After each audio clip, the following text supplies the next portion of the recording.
Hey guys, అసలు మీలో కొబ్బరి నీళ్ళు ఎంతమందికి ఇష్టమో కామెంట్ చేసేయండి. అసలు ఏమైందంటే వాళ్ళు ఖాళీగా అయితే ఉన్నారని మా ఫ్రెండ్ గాడికి కాల్ చేస్తే, ఇలా పొలంలో ఉన్నాను రమ్మని అయితే అన్నాడు. మంచి ఎండలో అయితే ఆడి దగ్గరికి వెళ్ళాను. అరే దావతేస్తుందిరా అంటే దా కొబ్బరికాయలు కొడదాం అన్నాడు. ఇక్కడైతే మనకు చిన్న కొబ్బరి చెట్టు అయితే ఉంది ఫుల్ బొండాలతో.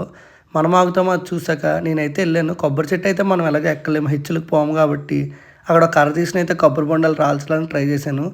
చాలా ప్రయత్నాల తర్వాత 4 బొండాలు అయితే పడినాయి.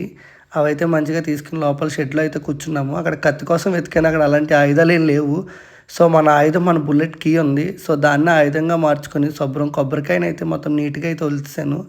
తర్వాత దానికి హోల్ పడతదా? పడదా? అని ఒక డౌట్ అయితే వచ్చింది. బట్ స్టిల్ ట్రై అయితే చేద్దామని అయితే కొబ్బరి కీతో అయితే కొబ్బరి బొండాన్ని మంచిగా అయితే ఒలిచాను. నేనైతే కొబ్బరికాయని ఒలిచినప్పుడు టప్‌మని మీదతో అయితే వాటర్ పడినాయి. దాన్నయితే తర్వాత మళ్ళీ నీట్‌గా మంచిగా తాగడానికి వీలుగా అయితే ఓపెన్ చేసేసాను. మన సబ్స్క్రైబర్స్ అందరికి ఒక చీర్స్ అయితే చెప్పేసాను. చెప్పేసి అయితే వాటర్ బొండం అయితే ఎత్తాను. పెట్ట కొంచెం కోతగాను అంటే ఇదేనేమోండి. అసలు చూడడానికైతే చిన్నగా ఉంది కానీ ఎన్ని వాటర్ అయితే ఉన్నాయి. ఆల్మోస్ట్ ఒక హాఫ్ లీటర్ వాటర్ అయితే ఉన్నాయి. నేను 3 టైమ్స్ ఎత్తాను. అయినా సరే అది ఫుల్ వాటర్ అయితే వచ్చేసాయి. సో, మరిన్ని వీడియోస్ కావాలంటే సబ్స్క్రైబ్.